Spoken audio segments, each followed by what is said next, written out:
Profesor Antun Miletić, doajen jugoslovenske historiografije, ujedno je jedan od najvećih poznavalaca stradanja u koncentracionom logoru Jasenovac u nezavisnoj državi Hrvatskoj, poklonio je Republici Srpskoj godinama prikupljan, pisan i objavljivan celokupan materijal o stradanju srpskog naroda, Kozare i Potkozarja u Drugom svetskom ratu.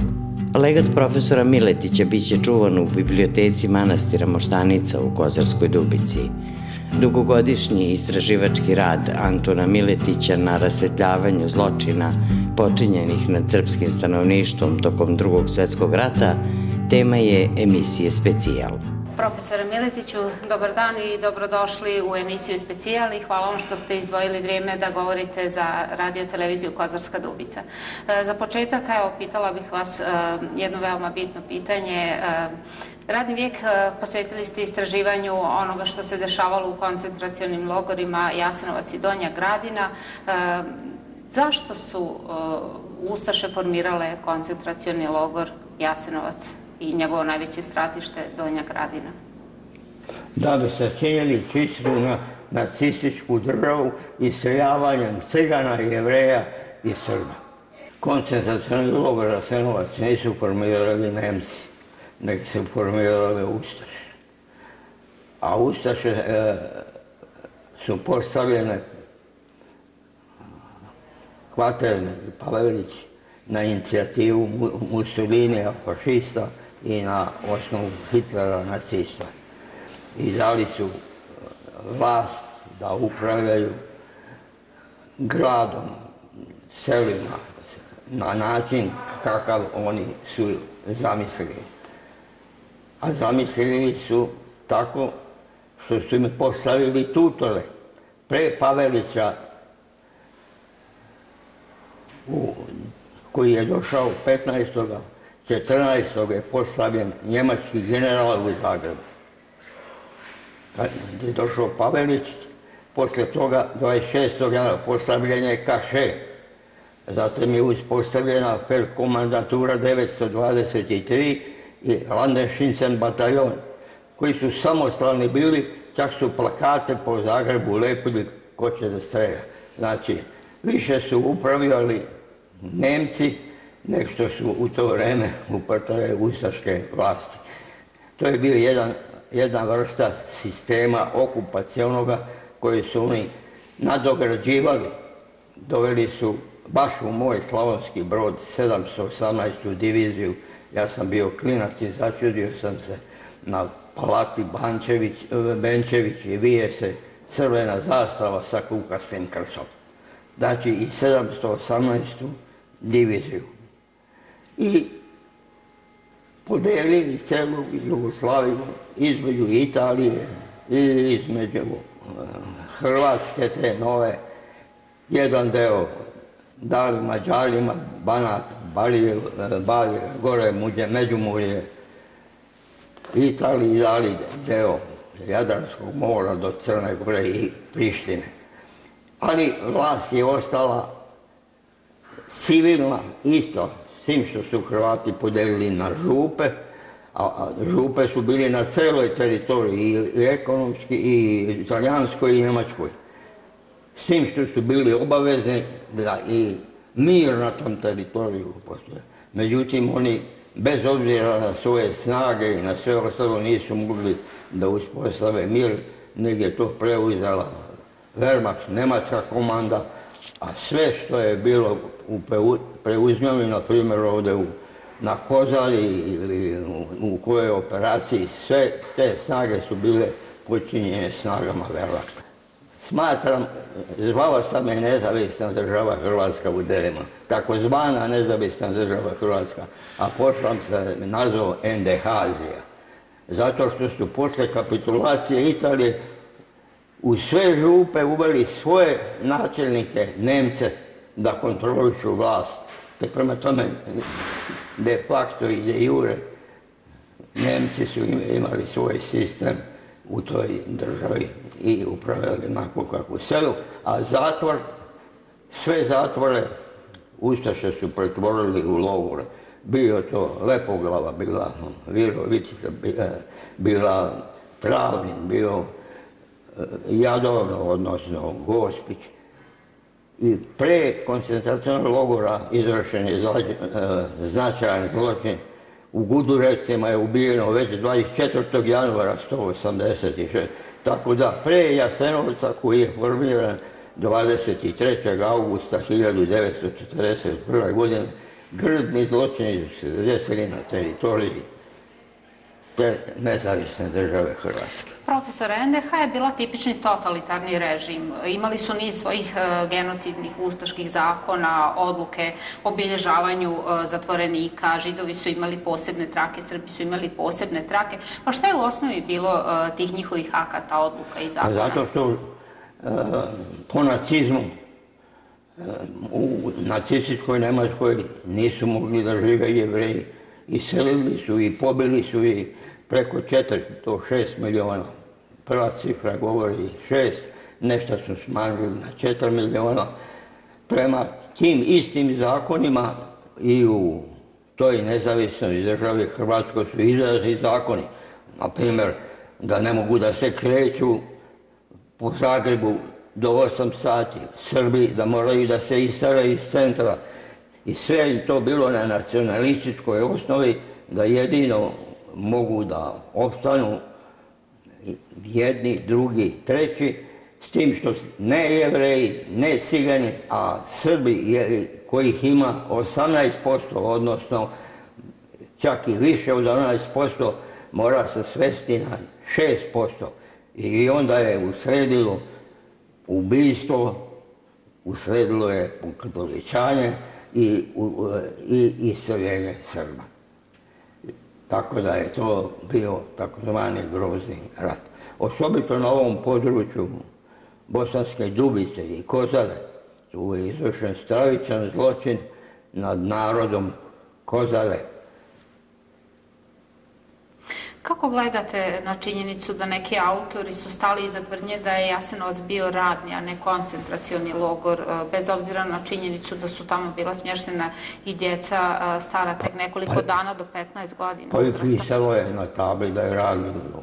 I bio je radni logor. Ali zašto? Bio je radni logor za ubijanje. Jer iscrpljujućim radom od 12 sati na temperaturi od -6, slabo obučeni, slabo hranjeni i svi uslovi života su bili ti da su tim radom koji su morali da rade i po žezri i bez hrane, ko nije završio je na poslu ubistvom, motkom, oružjem i što je bilo. Prema tome, zbog toga se sad vade da je to bio radni logor za ubijanje. Na razne načine, i čekićima, i motkama, i vilama, i krampovima, i sve ostalo. Ko nije mogu da radi, završio je tu, kad se gradio zid, kad se gradili kakvi kanali, i sve ostalo. Ne može on ga mazne i ostane tu i zatrpa ga. Eto, takav je bio radni logor. Po načinu ubijanja Jasenovac i Donja Gradina bili su najbrutalniji, zar ne? Prvi rad o Jasenovcu, koji mi je potakao da radim u Jasenovcu i Gradini. Moj dobar kolega iz muzeja revolucije, kako se zove, Branko Obućina, znaš šta je? Ministarstvo za socijalni rad, Urbanistički zavod i drugi hoće da obeleže Gradinu na neki način. I umetnici, ali ne znaju šta se zbilo na Gradini. Hajde napiši nešto, šta je bila Gradina. To je bilo 1977. godine, 1977. godine. I ja sedem i napišem 83 stranice. Objavljeno je to u 3-4 verzije u Sarajevu. Šta se desilo u Gradini, na površini, to i to. Koliko grobnica, kad je izvršeno istraživanje prvo 45. pa 46. nešto, pa 47. pa 57. jedna Slovenka istraživala, ali sve je istraženo ukupno oko 20%. Sahranjenih, mrtvih žena, djece i staraca najviše. Oni kažu komunista. Komunista i u logoru Jasenovac bilo je vrlo malo. I jedan deo komunista je zamenjen za uhvaćene, rukovodio se ustaše i sve ostalo. Treba znati da 1941. godine, kad je počeo taj rat i svega u celoj Jugoslaviji, od čega bilo je 9.000 registrovanih članova komunističke partije. A kad se rat završio, bilo je 756.556 vojnika. Od tih 556.000 vojnika pola su bili Srbi, a članova partije je bilo 112 na jednom mjestu, a na drugom piše 116. Eto, toliko je bilo komunista, sve kažu da su to radili.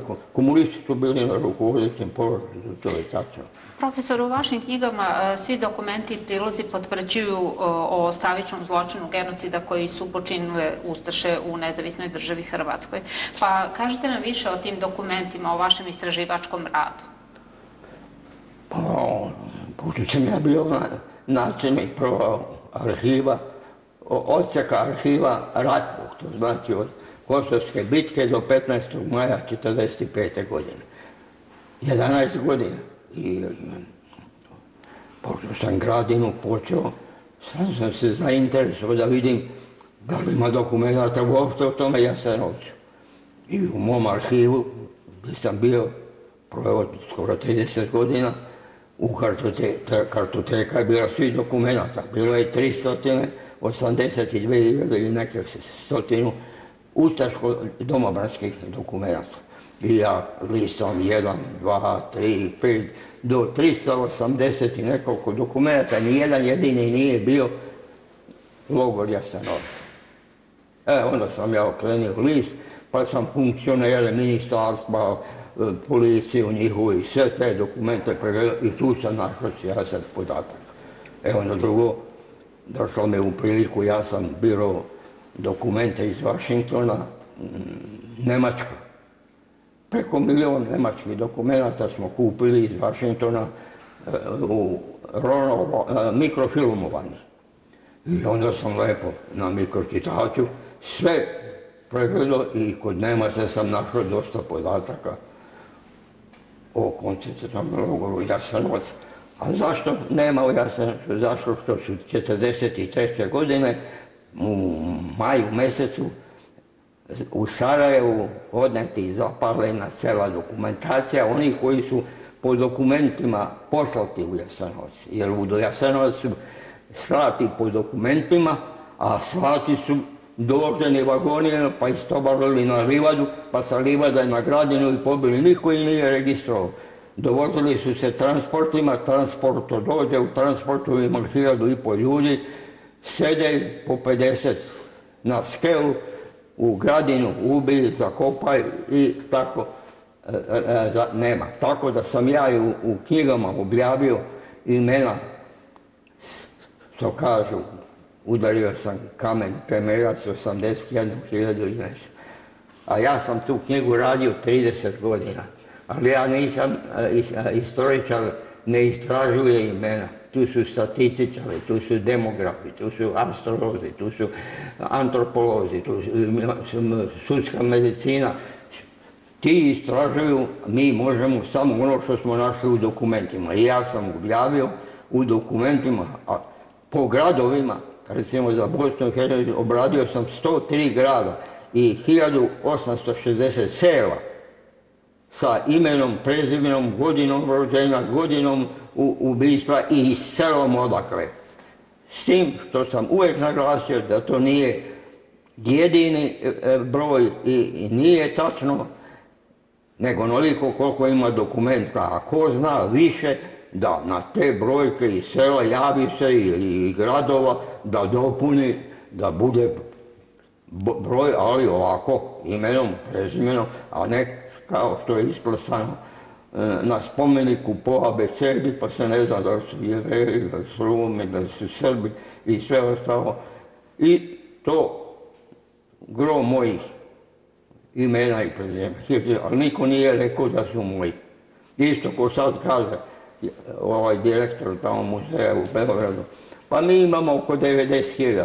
Ma ti ne možeš imati oko 90.000, možeš samo imati preko 82.000, 7.000. Međutim, i to nije tačna brojka, pošto sam ja ovim vagonima znao koliko je vagona, imao sam sreću. Otac mi je željezničar, kum venčani je bio kontrolorom vozova i svaki transport koji je došao iz Bosne uskotračan, koji je došao od Zemuna do Siska, registrovali su i ja imam tačan broj skoro transporta koji je došao. Sad, u nekom transportu je bilo 20 vagona, u drugom 30, u nekome 10, pa sam onda pitao, aha, to su G1 vagon, G2, u G1 stane 40, u G60, pa tu prosek 50 pomnožio i dobio tako da sam ja dobio cifru od 140. To sam označio kao N lica i ispalo je da ih ima 146.000. I ja sa tim imenima i sa tim brojima i objavio u jednoj knjizi od 800-900 strana i to po republikama, Bosna, Hercegovina, pa sva mesta i sve, pa Hrvatska, sva mesta i sve. Ovo su bile pantalove muke da se to sve razdvoji, jer ja kako god sam radio 20, 30, 40 godina, koje god sam ime našao, ja sam imao kutiju, karticu, pa samo spustim tu. Onda je to trebalo srediti, pa podeliti po ovim najnovijim državama, koje ni danas ne znam koje su granice. Profesore, htjela bih da vas pitam. Evo, prije mjesec dana Kozarsku Dubicu i Banja Luku posjetio je dr. Efraim Zurov. Razgovarali smo o više tema, između ostalog znam da je on napisao i predgovor za vašu knjigu koja je objavljena 2011. godine. Kakva je vaša saradnja, evo, s obzirom da on važi za lovca na naciste, a vi ste svoj radni vijek posvetili identifikaciji žrtava. Kakvu saradnju imate sa doktorom Zurovom? S Zurovom odlične imamo rezultate zato što sam ja bio član Raselovog suda i mi smo u Savudriji, to je bilo vikendica Vladimira Dedijera. Tamo smo održavali sastanke i odredili smo da Raselov sud na kraju raspravi sve šta ima u Jasenovcu. I donijeli odluku da napišemo i da objavimo knjigu o tome. Međutim, Vlado Dedijer je 90. godine otišao maja mjeseca u Ameriku, par mjeseci da još istraži i za Raselov sud iz ovog, da svrati u Vatikan i tako da prikupi još. Objavljeno je pismo u posljednjoj knjizi, dragi brate i sve ostalo, pogleda italijanska još dokumenta i sve. Međutim, dolazim, kaže, 30. decembra u Beograd i završit ćemo tu i iduće godine idemo u Rim. Međutim, javi mi se supruga, vede Dado, Dedjer je umro. I na tome se završilo sve. Ja šta ću, radeći 4-5 godina oko te knjige, ta knjiga se zove Protiv zaborava i tabova, Jasenovac 1941. 93. objavio. I njegovo sam ime sigurno stavio. Iz poštovanja i sve to. S njim sam ja objavio još neke knjige. Ja sam ih uglavnom radio i proterivanje Srbe i sve i stavio njegovo ime. Jer on je bio i za mene zaštitnik, a drugo, tada su bili drugčiji i honorari da bi veće, jer je utrošen veliki trud, materijal, troškovi, on nije primao, odlikao se uvijek. Kad njegovo ime stoji, veći je honorar, neka stoji moje ime. Njemu daju 15%, a meni daju od 10 do 12. Eto, to je bilo se. Par knjiga sam sa njemu bio. Inače, sa Dedjerom sam sarađivao u davne 76. godine u bolnici. Vrhovni komandant naredio svom štabu koji ga je obezbeđivao da Vojno-istorijski institut pomogne Dedjeru da njegova dnevnik u 3 dela, da neko iz Istorijskog instituta pregleda i da poprave, ima puno, najmanje 100 grešaka, kaže. I mene poslali u bolnicu kod Dedera, ja došao, bio sam Majorčić. On me pogledao, samo što se nije prekrstio. Vas poslali da ispravite moj dnevnik, da. Evo vam 3 knjige rukopisa koje su bili kod Maršala, pa da vidim šta ćete napraviti. I ja odnesem te knjige, sednem i posle 2 mjeseca vratim sa 330 jazne ispravki, datuma, naziva i svega ostalo. On mi pruži ruku i pošalje to u štampariju. I od tada nikad više se od njega nisam rastao. Čak sam sa njim pisao knjigu o Crvenoj zvezdi. I posvetio mi i napisao Uva Partizan, pošto sam ja navijač Partizana.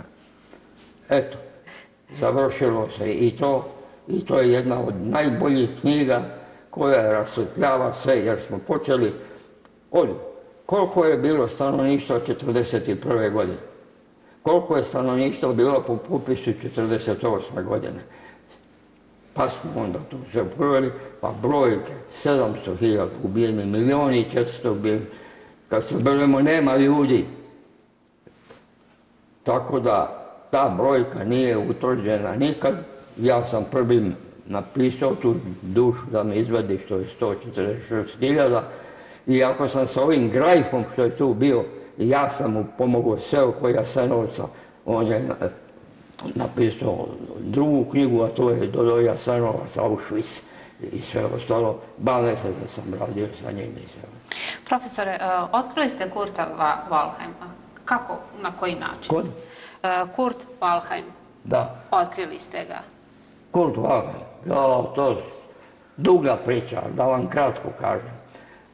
Naš jedan pukovnik, koji je bio 20 godina istoričar, pukovnik nije završio fakultete historije. Ja sam prvi oficir koji je došao posleratni i sa fakultetom u Vojno-historijski institut. Prvi, nijedan do tada nije bio. Posleratni oficir. Pa, ja sam rekli za Kurta Waldheima. Tako je. On i Danko Vasović su istraživali kao Kurta Waldheima novinarski. I onda me Vasović zamolio da mu ja napišem nešto o Kurtu Waldheimu. I ja onako, bio mi je 51. godište, koji moja čerka je 51. godište. Možete misliti da imam čerku od 72 godine. I ja mu pomogu na koji svakom što sam pomagao. I sve. Međutim, oni su uzeli Plenča, jednu dokumenat iz instituta koji je potpisao da je primio sa drugima, međutim nije ga vratio. Ova u čitaonici nije primetila pola tabaka, tankog papira, a drugo verovalo je pukovnik i zna da je važniji original dokumenta da može da se pozove na arhiv kutija, broj i sve, a na dokument koji to nema ne može ništa da se pozove. I on je digao jednu takvu tolike veličine brzojavku i izradirali ponešto, iz jedne druge dokumenta napisali 3 reči, ovdje 3 reči, i ja kad sam pogledao i sve ostalo meni ne može da propadne posle 30 godina dokument da nije falsifikovan. Ja kad uvatim hartiju, ja znam kakva je hartija ustaška, kakva je hartija naša, a ne da mi fale 3 tačkice koje ima u onome ili crtica ili je pola milimetra niža prikucana strana. Ja odmah vidim da je falsifikat i to, ali nisam verovao. Ali oni nisu znali da su dokumenta mikrofilmovani. Ja kažem, kutija 12, donesi mi film 35. Donesu na mikročitač i sve, nađem ja tu depešu, sasma drugče, snimim i Natalija je bila fotograf i sve u originalu tu depešu. I ono mi snimi i to sve. Posle me optuže, pozove me na sastanak, izvršno veće Jugoslavije. Ministarstvu narodne odbrane, Sedesane, SUP. To je bilo ceo red kifla, mene metili u sredinu ovako ko siroće na stolicu i pokazuje mi predsjednik tada partije, ne znam ni koji je bio, nek me interesuje. Evo, kaže, kod vas je falsifikovan ovaj dokument. Ja dođem, primim, izvinite, druže, taj dokument u arhivu vojnom ne postoji. Kako ne postoji? Ja iz džepa izvodim, evo, ovo je dokument koji se nalazi u arhivu. A ko je falsifikovao, ko je to uradio, vi to dobro znate, pa njih pozovite tu ili dajte sudu i kriminal pa neki juri. Sud nije teo da juri, nije vredo s 500 dinara i namešteno je to da bi se zaustavilo dalje pisanje o Kurtu Walheimo, jer je on primio odlikovanje od Josipa Broza Tita, ti narušavaš ugled Josipa Broza, a imamo dobre odnose sa Austrijom i sa Austrijom narušava. Eto, tako ja, ni luk jeo, ni luk mirisao i spašao, ali je to posle leglo, pa sam bio onda posle i dobro i odlikovan i pohvaljen, a i zdrav. Tako je bilo. Imao sam tantalove muke sa tim, a pojma nisam. A drug mi bio, 20 godina, ili mi napravi to. Kako gledate na veličanje Alojzija Stepinca? Pa Stepinac je bio u službi ustaške vlasti. To se može vidjeti.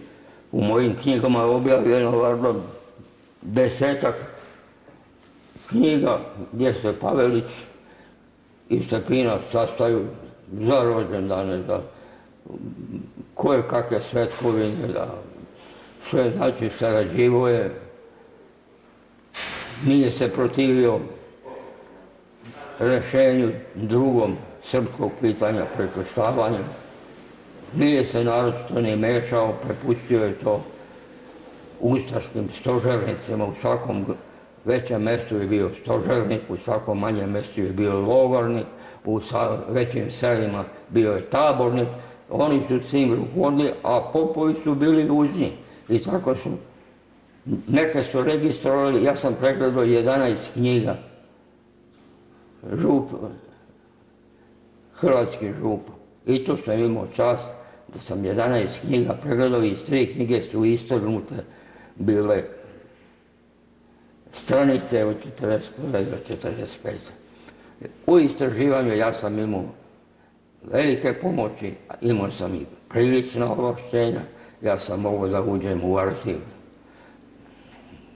policije SUP-a Hrvatske, SUP-a Zagreba, u druge arhive radi prikupljanja dokumenta vojnog karaktera. Jer sva dokumenta vojnog karaktera pripadali su vojnom arhivu Oružanih snaga SFRJ. Tako da sam ja zbog toga obilazio sve te arhive, vodio službenicu koja je imala mali mikročitač i ja odvajam, ona snima, tako da imamo sijaset mikrofilmovane građe koju sam također pregledao i u njoj sam više našao nego u dokumentima. Profesore, šta mislite o Dinku Šakiću? Dinku Šakić, pa on je bio ustaški poručnik ili nadporučnik od polovine 1941. godine do polovine 1944. godine, bio ratni zločinac. On je, dam jedan slučaj sam, zoveli su jednog ubijenog koji je trebao da pobegne. I kad ga je vidio ko je sa njim sarađivao, njih preko 100 i nekoliko je sa tim kao organizatorom bekstva i se naredio da se ti 100 pobiju. Dovoljno je to. Drugo, kad je bilo vešanje određene grupe komunista sa Boškovićem i to sve ostalo, on je prisustao tom vešanju, a Bošković je ubio iz pištolja. Oženio se ženom koja je isto bila ratni zločinac u Gradišku. ali iz poštovanja najvećeg zločinca Lubulića uzela je njegovo prezime i sve ostalo. Kad je bilo suđenje, napravio sam elaborat o suđenju Dinku Šakiću, sve što je pisalo u dokumentima od 1941. do 1944. Ja ne mogu da pamtim sve, ali bilo je sijaset 180 i nekoliko dokumenata.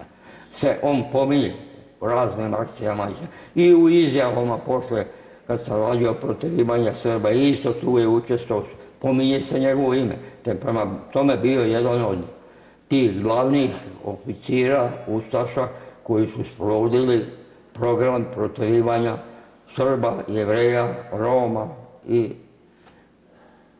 osudili su ga na 20 godina robije. U Lepoglavi mu je bilo lepo, svoju sobu mogu i da piše, ali eto, umro je, Nadu nisu htjeli da sude, nije dovoljno dokaza bilo. Da li je Josip Broz posjetio Jasenovac? Ne, nije posjetio Jasenovac zvanično i sve ostalo. Dok ga ne ubeležite, dok ne utvrdite broj ubijenih i sve ostalo, ja neću da idem u Jasenovac. Kad budete to sve sredili, ali to nikad nisu sredili, i naredio Statističkom zavodu da napravi broj ubijenih. Oni su radili i napravili da je ubijeno 43.000. I u 9 svesaka to.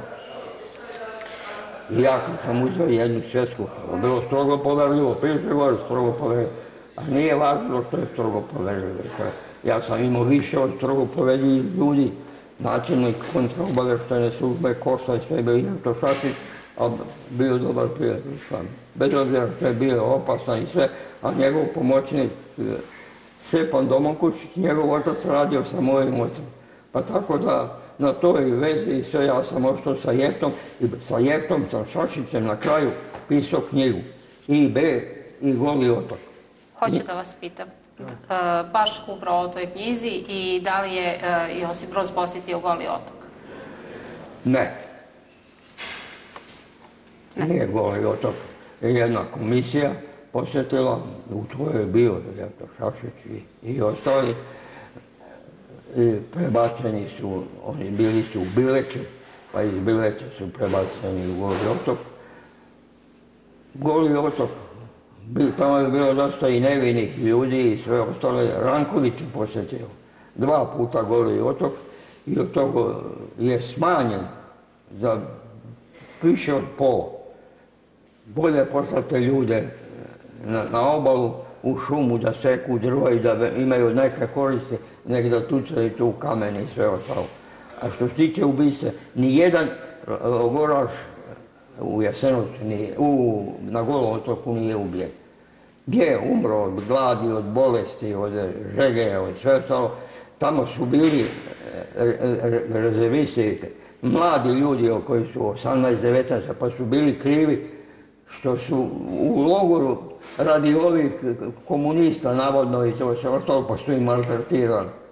I od tih maltretiranja su poneki i pomrli i to se ostalo. A što se tiče vojnih lica, bilo je i vojnih lica, oficira, podoficira oko 1300, ali bio je jedan oficir zadužen da prati njihovo i sve. Međutim, do 58. godine trajao više nije. Kada ste odlučili da promovišete istinu o koncentracionom logoru Jasenovac i Donja Gradina, da li ste bili svjesni da ćete postati nepoželjna osoba u Republici Hrvatskoj? Jesam. Bio sam svjestan i bio sam tako. Rekli su mi šta mi to treba. Kad su mi rekli to, da nema, šta mi treba i sve, samo su me poslali da radim. Ja sam tvrdoglav osoba kad hoću nešto da napravim, ja ginem radom dok ne napravim to. Imate spremno? I tako sam upornom radom i sve ostalo, nekad po 17 sati dnevno radio da bi završio to. Jer ja nisam pisao knjige kao što, recimo, Aprilski rat, jedan moj kolega pisao je 10 godina. Knjigu od 1200 strana, prvu knjigu. A ja sam drugu knjigu od 1200 strana napisao za 6 mjeseci. Eto kako je bila razlika. Imate spremnu doktorsku disertaciju, zašto vam je onemogućeno da branite? Nije mi onemogućeno da branim. Evo je tu i Gutaš. To je izbio veliki problem.